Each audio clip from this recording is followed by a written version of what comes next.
So I mentioned before that you can always get away from using references, but that they were sometimes handy. And one place in PHP that they're definitely useful has to do with functions that return multiple values.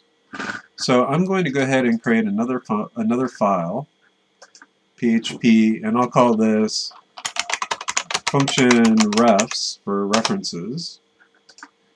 And let's say I want to make a function that takes volts and ohms and calculates amps and watts. So I might write something like this: function Ohm's law, and it's going to take volts and ohms as parameters, and then it's going to calculate amps is equal to volts over ohms, and watts is equal to amps times volts. So far, so good. But now I come to the return statement. So I've calculated amps and watts, but they're both local to this function, so I have no way of accessing these values outside of the function unless I return them. So I'm going to go ahead and return amps. But now what? I want to return watts as well. In a language like Python, you can actually put a comma-separated list of values and return multiple values, but that doesn't work in PHP. In PHP, you can only return at most one value. So I have to put a semicolon there, and now I have no way of returning watts. But what I can do instead is I can actually add another parameter called watts,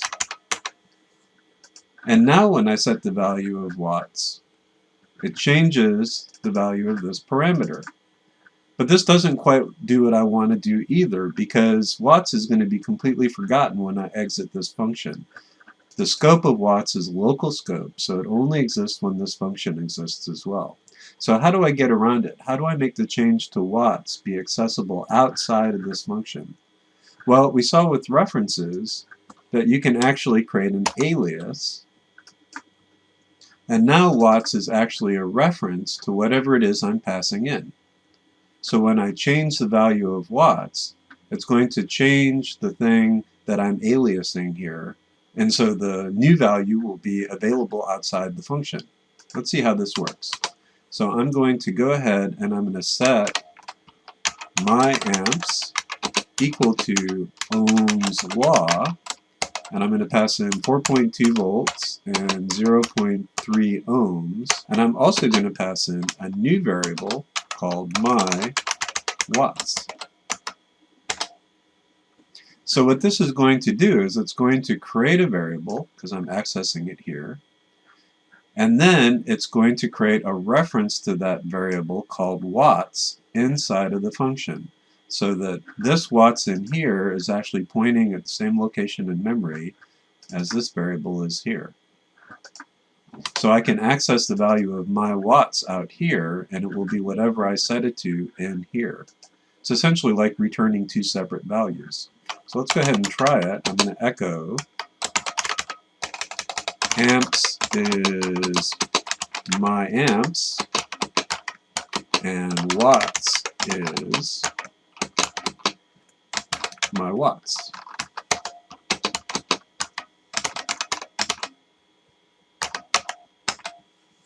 And then let's go ahead and load that function refs.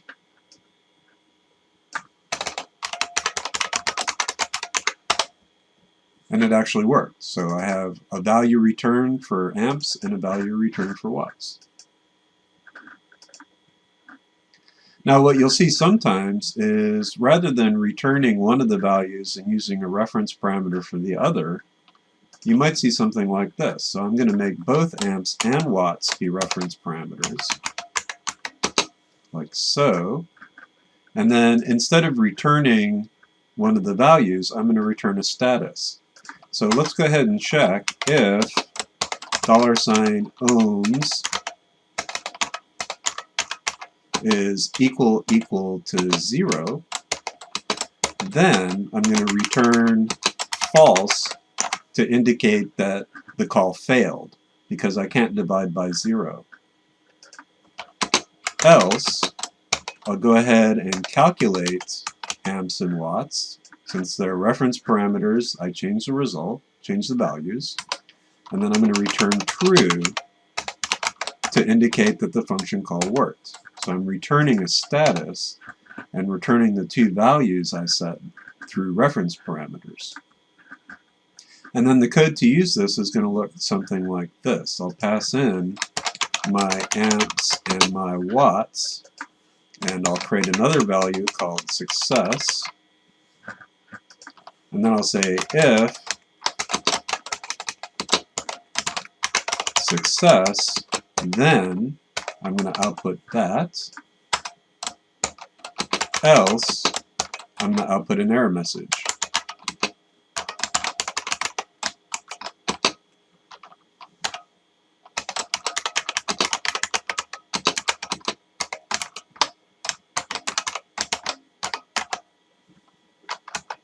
So I'm actually returning three separate values, a status and two output variables. Go ahead and run it.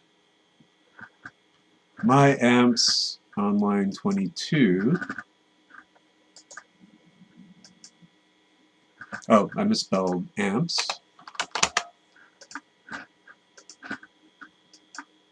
Great, so it works the same. But if I pass in 0 for the number of ohms, now I get an error coming back. So that's one of the many uses of references that's actually really handy in PHP. There are some others, but that's what we're going to be using in this class.